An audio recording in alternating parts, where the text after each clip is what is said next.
चलिए दोस्तों, हम अब ड्राइंग शुरू करते हैं। जिस तरह के ये मैंने एक ड्राइंग बना के आप लोगों के लिए प्रिंट निकाला है, ये स्टार डेल्टा स्टार्टर की पावर डायग्राम है। ठीक है, तो सबसे पहले ये देख लें, 3 स्टार्टर लगे हुए हैं। ठीक है, 3 स्टार्टर हो गए, एक हो गया मेन, डेल्टा और स्टार। उसके बाद ये हमारी होगी ओवरलोड रिले, सही है। और ये हमारे हो गए मोटर के कनेक्शन प्लेट, सही हो गया। अभी देखें दोस्तों, ये हमारे R/B फेज़ 3 फेज़ आए और तीनों हमारे, एक तो मेन कॉन्ट्रैक्टर को भी मिल गए। ये जो मैं आपको पिछले पार्ट में मैंने आपको बताया था कि पावर टर्मिनल्स होते हैं यहाँ पर। ठीक है, L1 L2 L3 ये वो टर्मिनल्स हैं। ठीक है, और इसके आगे ये वाले जो टर्मिनल्स हैं ये खाली हैं, ये हैं कंट्रोल वायरिंग के लिए। इन टर्मिनल्स में जो वायर्स लगनी हैं वो हम देखेंगे कंट्रोल वायरिंग में। ठीक है, ये देख रहे हैं, ये इन टर्मिनल्स में वायर्स लगी हुई हैं, सही है। और ये टर्मिनल खाली हैं क्योंकि इन टर्मिनल्स में पावर वायरिंग हमारी होगी जो इस डायग्राम में आपको नज़र आ रही है। ठीक है, तो ये आपने याद रखना है कि कंट्रोल वायरिंग और पावर वायरिंग की डिफरेंट डायग्राम्स होती हैं, और ये जो सारे टर्मिनल्स हैं ये कंट्रोल वायरिंग के लिए होते हैं, सही है। तो ठीक है, ये हमारे फेज़ आगे 3 फेज़ इधर से लूप होके हमारे मिल जाते हैं डेल्टा कॉन्ट्रैक्टर को भी, सही है। और फिर मेन कॉन्ट्रैक्टर के आउटपुट में हमारी सबसे पहले ओवरलोड रिले आती है। मैंने आपको जिस तरह पिछले पार्ट में दिखाया था कि ओवरलोड रिले की 3 पिन्स होती हैं। ये 3 पिन्स हमारी डायरेक्ट इन पॉइंट्स टर्मिनल्स में लग जाएगा और वो R फेज सीधा हमारा नीचे आ जाएगा। यहाँ से हमें R/B मिलेगा। ठीक है, और इसी तरह फिर डेल्टा कॉन्ट्रैक्टर में हम आते हैं, तो यहाँ से देखें, जब डेल्टा कॉन्ट्रैक्टर से आउट होती है R/B तो यहाँ से एक लूप हो गया। ये पिक्चर में तो मैंने ड्राइंग में तो यहाँ से निकाला हुआ ना, तो ये फॉर एग्जांपल यहीं से ही जॉइंट निकलता है आपका। ठीक है, यहाँ से यूँ जॉइंट निकलता है R/Y और B, सही है। तो आप पैनल्स में आपको यहीं से ही जॉइंट नज़र आएगा। तो इसका एक लूप निकाल के हमने स्टार कॉन्ट्रैक्टर को दिया, और स्टार कॉन्ट्रैक्टर को हम ऊपर से हमने लूप कर दिया। जिस तरह आपको याद होगा, मैंने जो पिछली ट्रांसफ़र पंप वाली वीडियोस में आपको ये वायर्स दिखाई थी और ये वाली वायर्स भी आपको सारी दिखाई थी कि ये लूप मैंने आपको बताया था, ब्लैक कलर की वायर का लूप था हमारा उधर पंप में। ठीक है, तो मैंने आपको बताया था ये स्टार कॉन्ट्रैक्टर है, इसलिए यहाँ से ये लूप है। अब ये लूप क्यों होता है? जिस तरह दोस्तों आपको पता है, मोटर के फॉर एग्जांपल 6 टर्मिनल्स होते हैं। ठीक है, मोटर के कनेक्शन प्लेट में जब हम इसमें for example star delta starter जहाँ पर नहीं होता, जहाँ पर हमने सिर्फ मोटर को स्टार कनेक्शन में ही चलाना होता है, छोटी मोटर्स होती हैं। ठीक है, उनके लिए हम क्या करते हैं, हम इन टर्मिनल्स को शॉर्ट कर देते हैं, कॉमन कर देते हैं, और सीधा हम यहाँ पे देते हैं R/Y/B, सही है, R/Y/B। तो ये हमारा जो कनेक्शंस हुए, ये हमारे कनेक्शंस हो गए स्टार। ठीक है, और इसी तरह अगर हमने डेल्टा कनेक्शन करने हो तो डेल्टा कनेक्शन में भी हमारे पास ये 6 वायर्स होती हैं, 6 टर्मिनल्स होते हैं। और for example U1 V1 W1 और U2 V2 W2। ठीक है, ये भी इसी तरह ही होता है, U1 V1 W1 और फिर U2 V2 और W2।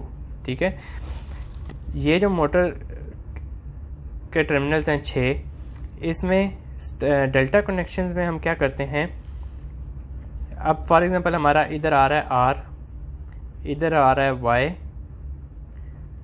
और इधर आ रहा है हमारा B।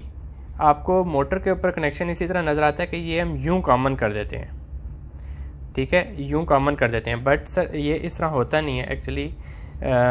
आपको नज़र इस तरह आता है कि ये कॉमन होया हुआ होता है यहाँ से। ठीक है, बट वो इसलिए कॉमन होता है क्योंकि यहाँ से वो वायर्स चेंज कर देते हैं। W2 को वो यहाँ पे ले जाएंगे, V2 को यहाँ पे ले आएंगे और U2 को यहाँ पर ले आएंगे। ठीक है, फॉर एग्जांपल R यहाँ पे मिला है ना, तो R को मिलाना है हमने W2 से, V2 से, और फिर V1 जो है उसको हम मिला लेंगे W2 से। और जो हमारा W1 रहेगा उसको हम मिलाएंगे U2 से, ठीक है।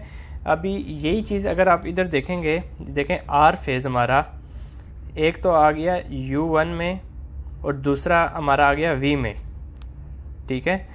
तो इसी तरह अगर आप यहाँ पर भी देखें R फेज़ हमारा एक आया U2 में, ओके मैं इस साइड से R फेज़ अगर आ जाए तो इसी तरह ही बात वही है, मतलब एक R फेज़ हमारा U में आ रहा है और दूसरा R फेज़ हमारा V में आ रहा है, ठीक है। इधर भी एक R फेज़ हमारा U में है और दूसरा वही कॉमन होकर V को भी मिल रहा है। फिर इसी तरह जो Y फेज़ हमारा मिल रहा है V को और वो कॉमन हुआ हुआ है W के साथ। इसी तरह इधर हम देख लेते हैं Y फेज़ हमारा यहाँ पे मिल रहा है V को और V, और फिर दूसरा Y फेज़ हमारा मिल रहा है W को। सेम इसी तरह एक जो Y फेज़ हमारा यहाँ पे मिला और फिर W को मिला Y फेज़, और फिर इसी तरह ब्लू फेज़ W को मिलेगा तो फिर दूसरे एंड से वो U को मिलेगा। V यहाँ पर आप देख रहे हैं ब्लू फेज़ यहाँ पे U को मिल रहा है तो दूसरे एंड से W को मिल रहा है। ये वाले कनेक्शंस उधर होते हैं जो सिर्फ हमने मोटर अगर डेल्टा में चलानी होगी तो हम ऐसे कनेक्शन करते हैं, ठीक है। उसमें ये होता है कि जो नीचे मोटर की जो 6 वायर्स निकल रही होती हैं ना, 6 वायर्स निकल रही होती हैं, वो उन वायर्स को चेंज कर देते हैं। ये हमारे हो गए स्टार कनेक्शन और ये हमारा है डेल्टा कनेक्शंस, ठीक है। नॉर्मली आपको ये इस शेप में नज़र आता है, इस तरह इसको कॉमन किया होता है और यहाँ पर हमने दिया होता है RYB, ठीक है। पर इसके बिहाइंड क्या करते हैं, हम इसको चेंज कर देते हैं, W2 V2 और U2 को हम आगे पीछे कर लेते हैं, U1 V1 और W1, और इसको हम कर देंगे V2 W2 और U2।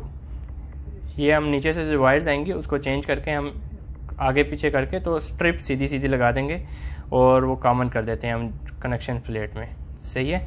ये हमारे थे डेल्टा कनेक्शंस। तो मैं ये बता रहा था कि ये कॉमन क्यों हम करते हैं। अभी देखें ये जो हमारे RYB आया है, जब मोटर स्टार कनेक्शंस में होगी तो स्टार कनेक्शन में हम क्या करते हैं, हमें कॉमन चाहिए होता है, ठीक है। ये 3 टर्मिनल्स कॉमन हमें चाहिए होते हैं, तो उनको कॉमन करने के लिए फॉर एग्जांपल जब ये स्टार कनेक्शन में सबसे पहले हमारा मेन कॉन्टेक्टर ऑन होगा, सप्लाई मिलेगी कंट्रोल वायरिंग से, जो सप्लाई मिलेगी उससे हमारा सबसे पहले मेन कॉन्टेक्टर ऑन होगा और फिर स्टार कनेक्टर ऑन होगा, ठीक है। स्टार कॉन्टेक्टर ऑन होगा, स्टार कॉन्टेक्टर और मेन कॉन्टेक्टर ऑन होगा तो क्या कैसे इधर करंट आएगा, तो आप देखेंगे मेन कॉन्टेक्टर से ये सप्लाई आएगी यहाँ पर, ठीक है। तीन फेज़ आ गए RYB, और फिर ये वाले जो 3 टर्मिनल्स हैं अगर आप इनको यहाँ से जाके देखेंगे तो ये तीनों शॉर्ट होंगे, क्योंकि ये तो ऑन नहीं होगा, यहाँ से तो सप्लाई आ नहीं रही होगी। ये बस RYB इसको मिलेंगे इधर, ये वाले जो हैं ये RYB इसको यहाँ पे मिल गए, और जो ये हैं ये इधर से यूँ इनका करंट ऊपर से जाके शॉर्ट हो जाएगा, सही है। अब डेल्टा कनेक्शंस में क्या होगा, डेल्टा कनेक्शन में ये वाला कॉन्टेक्टर नहीं चलेगा। जब टाइम पूरा हो जाएगा, ये जो हमारा टाइमर लगा हुआ है, जब ये टाइम पूरा कर देगा तो ये डेल्टा कॉन्टेक्टर को ऑन कर देगा, ठीक है। जब डेल्टा कॉन्टेक्टर को ऑन करेगा तो स्टार कॉन्टेक्टर को ऑफ कर देगा। जब ये वाला हमारा ऑफ हो जाएगा और ये वाला हमारा ऑन हो जाएगा तो ये जो शॉर्ट हो रहे थे ये फिर शॉर्ट नहीं रहेंगे, सही है। यहाँ से ये सेपरेट ही रहेंगे। तो हमारे 3 फेज़ यहाँ से आ जाएंगे और 3 फेज़ यहाँ से आ जाएंगे, और ये 6 वायर्स हमारी मोटर को मिल जाएंगी। जो नॉर्मली जो डेल्टा कनेक्शंस हम करते हैं उनमें हम 6 वायर्स ही देते हैं। देखें ये R इधर मिल रहा है ना, तो R यहाँ पे भी मिल रहा है। ये 2 R हैं और 2 Y हैं और 2 ब्लू हैं, ठीक है। ये 6 वायर्स हैं। तो इसी तरह हमारा इधर भी 1 ब्लू, 2 ब्लू और फिर इसी तरह 2 रेड और 2 वाई। तो 3 जो यहाँ से आएंगे हम उसको इसी तरह कनेक्शंस कर देंगे जिस तरह मैंने आपको इधर बताया, ठीक है। ये बस ख्याल रखना होता है कि एक कॉइल में दोनों सेम कलर का फेज़ नहीं देना, ठीक है। मोटर के अंदर 3 कॉइल्स होती हैं ना, इस तरह।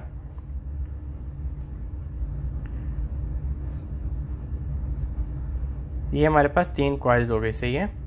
तो आपने ये याद रखना है कि अगर इधर हमने आर दिया है तो इधर आर नहीं देना, इधर हमने अगर वाई दिया है तो इधर वाई नहीं देना, इधर अगर ब्लू है तो इस साइड पे ब्लू नहीं दे सकते हम, ठीक है, डेल्टा कनेक्शन में। तो इधर वाई है तो इधर हम वाई, आर है तो इधर वाई दे देंगे, इधर वाई है तो इधर ब्लू दे देंगे, इधर ब्लू है तो इधर आर दे देंगे, सही है।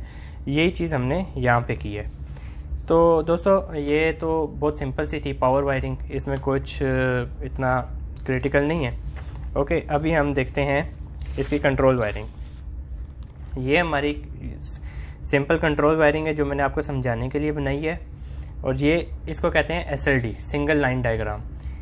ये कैसे रीड करते हैं ये भी मैं आपको बताऊंगा, ठीक है। सबसे पहले इसको देख लेते हैं। देखें, सबसे पहले हम एक ब्रेकर लगा लेते हैं। नॉर्मली सिंगल पोल का भी लगा सकते हैं और डबल पोल का भी लगा सकते हैं, ठीक है। सिर्फ फेज़ पे हम लगाते हैं नॉर्मली, ओके। ये फेज़ हमने कहाँ से लिया, यहाँ से हम आर फेज़ जो होता है हमारा, यहाँ से हम ले लेते हैं, या यहाँ से लूप ले लेते हैं, कहीं से भी लूप ले सकते हैं। यहाँ से हम एक लूप लेंगे यूं करके, और इधर हम एक ब्रेकर लगा देंगे, ठीक है। यहाँ से हम ये वायर ले जाएंगे, और ये फिर जो है हमारा आगे चलना शुरू हो जाएगा, जिस तरह इस डायग्राम में आपको बताया है, सही है। इधर से जो कंडक्टर था मेन, उधर से एक लूप ले लेते हैं, और फिर उससे आर फेज़ ले लेते हैं। कोई भी फेज़ ले सकते हैं, ज़रूरी नहीं है कि आर हो। वो सबसे पहले हमारा जाता है ओवरलोड रिले में, ठीक है। दोस्तों ये बात आपने याद रखनी है कि जब भी आपने कुछ ट्रबल शूटिंग के लिए जाना है पैनल में, तो आप कहाँ से शुरू करेंगे उसको देखना कि कहाँ से मसला है।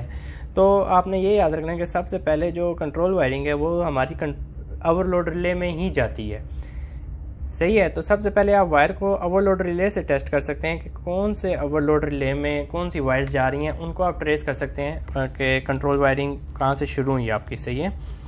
तो नॉर्मली दोस्तों इसमें हमारा होता है, इधर जो होता है 95 96 टर्मिनल्स होते हैं, नंबर होते हैं, ठीक है, 95 और 96, फिर इधर होता है 97 और 98, सही है। इस तरह ये टर्मिनल्स होते हैं। ये दो नॉर्मली क्लोज होते हैं, ठीक है, ये नॉर्मली क्लोज हैं, नॉर्मली क्लोज, और ये वाले जो दो हैं ये नॉर्मली ओपन है, ठीक है। अब सबसे पहले हमारी वायर आई ब्रेकर में, और अगले से निकल कर, मतलब कि नॉर्मली क्लोज जो अगर 95 में इन करेंगे तो 96 से आउट ले लेंगे, अगर 96 में इन करेंगे तो 95 से आउट ले लेंगे, ठीक है। ये ज़रूरी नहीं है, नॉर्मली क्लोज में किसी भी साइड से आप आउट ले सकते हैं।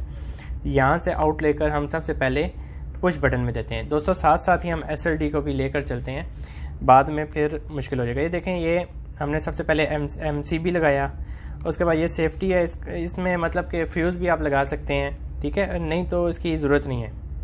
MCB एक लगा दिया तो यही इनफ है। ये सबसे पहले MCB लगी है हमारी, उसके बाद हमारे पास ये तो आपको ये लाइन बता रही है कि 220 वोल्ट इन दोनों के दरमियान है, मतलब कि मतलब हमारे पास दो हैं, एक फेज़ एक न्यूट्रल है। ये हमारी सारी न्यूट्रल लाइन है और ये हमारी फेज़ की लाइन चलेगी, ठीक है। MCB इधर भी लगाया हुआ है, इधर भी जो ये डबल पोल है, ओके। उसके बाद सबसे पहले वायर हमारी गई ओवरलोड रिले में, सही है दोस्तों। ये जो सिंबल है हमारा, ये ओवरलोड रिले का होता है, ठीक है। ये हमारा इस तरह का सिंबल है, और ये ओवरलोड रिले, और साथ ये एक और चीज़ बता रहा है, ये जो है ये NC बनाया हुआ है इसने, ठीक है। ये निशान हमारा NC का हो जाता है, सही है। जिस तरह ये है, ये देखें, ये NO है, इसके बीच में से गैप है ना, तो ये NO को जाहिर कर रहा है, ओके।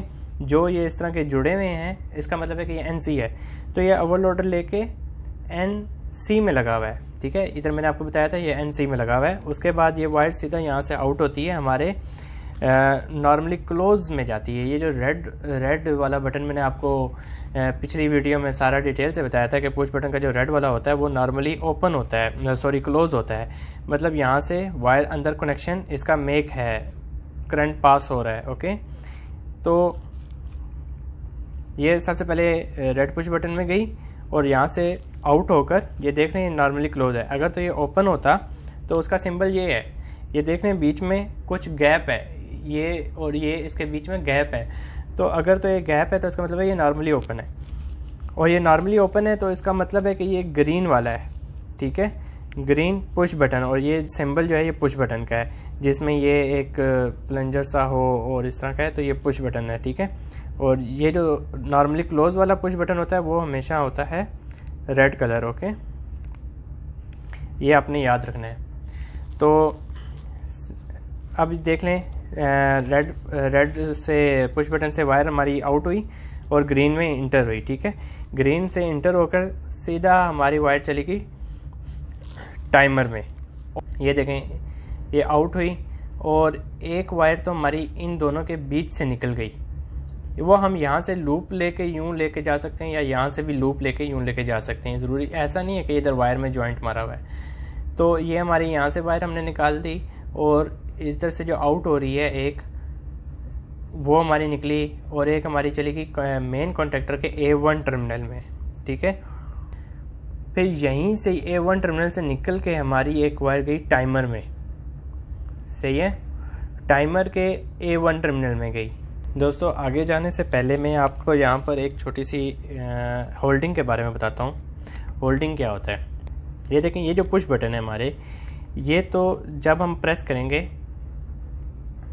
फॉर एग्जांपल ये नॉर्मली ओपन है ग्रीन, जब मैं प्रेस करूँगा तो ये क्लोज हो जाएगा, ठीक है, यहाँ से करंट यहाँ पर आ जाएगा। पर अब ऐसा तो नहीं है कि मैंने मोटर चलानी है तो मैं इसे प्रेस करके ही रखूँगा, जब तक प्रेस रखूँगा तब तक करंट जाता रहेगा और मोटर ये कॉन्टेक्टर ऑपरेट होगा और मोटर चलती रहेगी, और जब छोड़ूंगा तो मोटर बंद हो जाएगी। ऐसा अगर करूँगा तो फिर तो इसको प्रेस करना ही पड़ेगा, करके रखना पड़ेगा, बट इस तरह कर नहीं सकते। तो उसके लिए हम क्या करते हैं, होल्डिंग यूज़ करते हैं। फॉर एग्जाम्पल पैरेलल में हम इस पुश बटन के हम एक इनपुट से और एक आउटपुट से वायर्स ले लेंगे और उनको हम मेन कॉन्टेक्टर के NO टर्मिनल में लगाएंगे, ठीक है। ये देखें, ये हमने लाया, ये यहाँ पे NO टर्मिनल में दिया। अब इसको मैं छोड़ दूंगा तो करंट चलता ही रहेगा। किस तरह चलेगा, ये देखो, ये यहाँ तक तो करंट आया हुआ था ना पहले से, यहाँ से करंट यहाँ पर आया, यहाँ से करंट यहाँ पे गया और यहाँ से करंट होकर यहाँ पे A1 को मिल गया, ठीक है। तो इसलिए हम होल्डिंग को यूज़ करते हैं। और ये जो NO NC इतने ज़्यादा होते हैं ये हम इसलिए यूज़ करते हैं, इंटरलॉकिंग के लिए भी यूज़ करते हैं। तो इसका मकसद ये है, होल्डिंग इसको कहते हैं कि फिर करंट का दूसरा रास्ता हम बना देते हैं पैरेलल में। वो फिर इधर से हम अगर छोड़ भी देते हैं यहाँ से तो NO हो जाएगा, वापस करंट डिस्कनेक्ट हो जाएगा, बट वो दूसरे रास्ते से करंट चलता रहेगा, ठीक है। इसको हम कहते हैं होल्डिंग। एक और चीज़ होती है इंटरलॉकिंग। इंटरलॉकिंग फॉर एग्जांपल अभी जिस तरह के आपको पता है कि ये डेल्टा कॉन्टेक्टर और स्टार कॉन्टेक्टर, दोनों कॉन्टेक्टर एक ही वक्त में अगर ऑन हो जाएंगे तो क्या होगा, फिर तो बड़े शॉर्ट सर्किट होंगे, ठीक है। अब ऐसा रिस्क हम नहीं ले सकते, तो उस वजह से हम इनको इंटरलॉक करते हैं। हम ऐसा सिस्टम बना देते हैं यहाँ पर कि अगर ये कॉन्टेक्टर चलेगा तो ये वाला चल ही नहीं सकता, और अगर ये वाला चलेगा तो किसी सूरत भी ये कॉन्टेक्टर नहीं चल सकता। हम एक दूसरे से वायर इनकी क्रॉस करके इंटरलॉक करते हैं। किस तरह करते हैं, फॉर एग्जांपल ये देखें,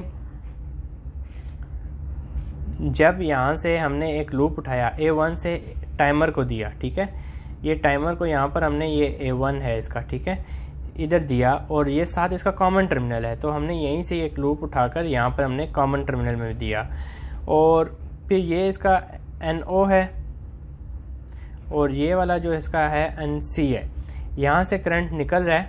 अब मैंने NC से देना है स्टार कॉन्टेक्टर को वायर, ठीक है, पर मैं डायरेक्ट यहाँ से देखें, मैंने डायरेक्ट नहीं दिया, यहाँ से मैंने दिया इसको, यहाँ पर इधर वायर दिया इसको, पहले इधर डेल्टा कॉन्टेक्टर के NC में दिया मैंने। For example delta contactor of position पे है तो NC से तो करंट गुजर सकेगा ना, क्योंकि वो नॉर्मली क्लोज है, यहाँ से करंट यहाँ पे आ सकता है, ठीक है। अब ये मैंने देना है एक्चुअली वायर स्टार कॉन्टेक्टर को, पर मैं इसको किस तरह दूंगा, पहले मैं इसको डालूंगा डेल्टा कॉन्टेक्टर के NC टर्मिनल पे, फिर NC टर्मिनल से आउट करके इसको मैं दूंगा सीधा जाके स्टार कॉन्टेक्टर के A1 टर्मिनल पे, ये A1 है, ओके, A1 टर्मिनल पे। और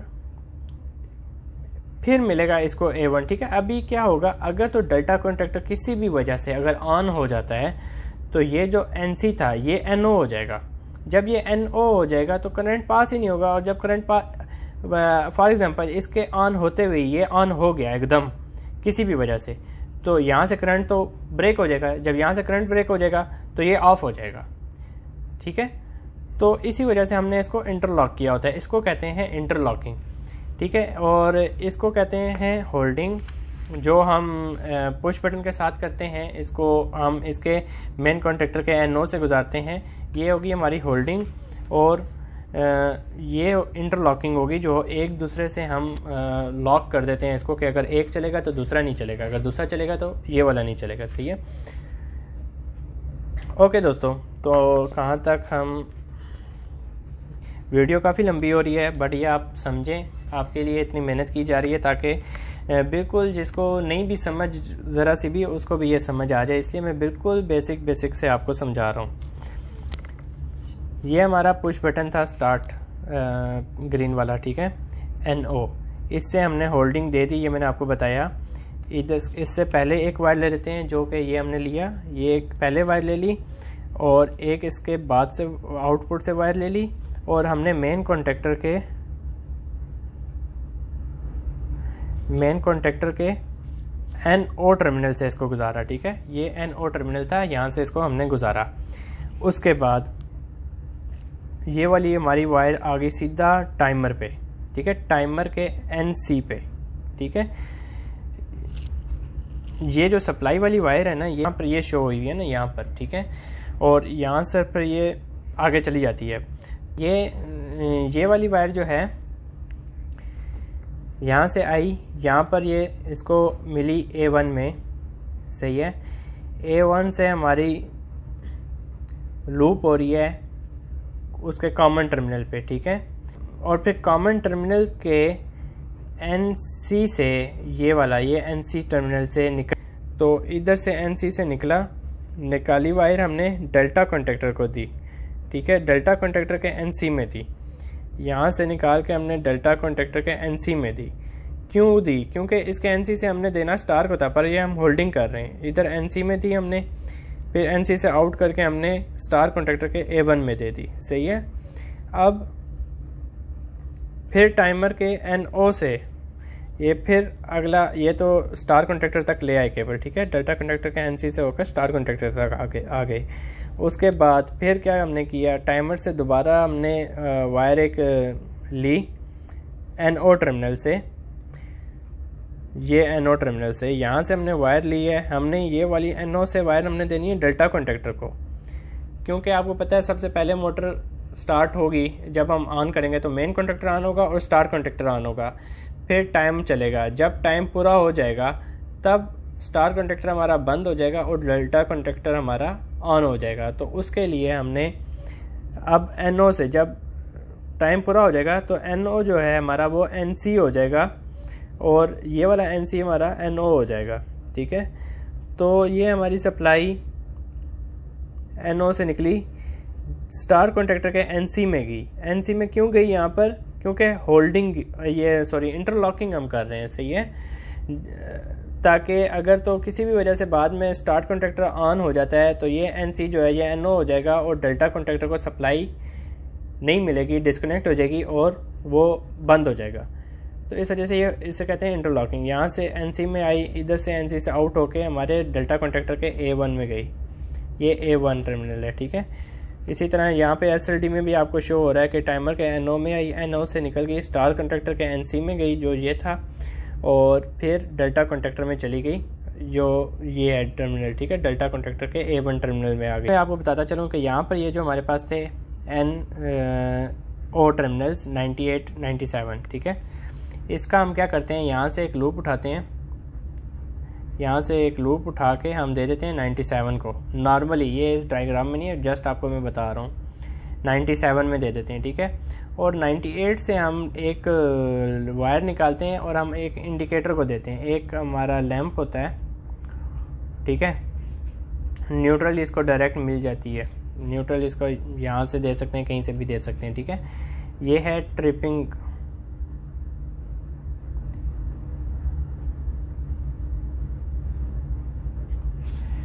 ट्रिपिंग लैंप। ओके, ये हमारा जब ट्रिप होता है तो इससे सप्लाई फ़ौरन 98 को मिल जाती है। ये NO था ना, तो NC हो जाएगा, इससे फ़ौरन सप्लाई इसको मिल जाएगी, इधर से हमारा लैंप चल जाएगा जो हमें ट्रिप का इंडिकेटर शो करेगा। ठीक है, तो दोस्तों यही है फ़िलहाल के लिए, फिर नेक्स्ट वीडियो में मज़ीद इनकी बातें करते रहेंगे। ये तो जितना भी इसको मैं अभी और एक्सप्लेन करना चाहूँ आपको बहुत हो सकता है, बट बेसिक मैंने आज आपको क्लियर किया। ठीक है, अब फॉर एग्जांपल ये जो बाकी NO NC हम टर्मिनल्स को यूज़ कर सकते हैं अपनी उसके लिए अपनी रिक्वायरमेंट्स के हिसाब से। फॉर एग्जांपल मेरे पास अगर एक BMS सिस्टम है तो मैं ये NC टर्मिनल है ना, यहाँ पे एक और मैं लूप, ये for example NO terminal delta contactor का, तो मैं एक लूप जो है मैं एक और दे दूंगा। अब देखें ये तो डेल्टा कॉन्टेक्टर में, अगर मैंने मेन कॉन्टेक्टर में एक और NO मुझे चाहिए तो आपने देखे होंगे एक अलग सा एक प्लंजर सा होता है। ठीक है,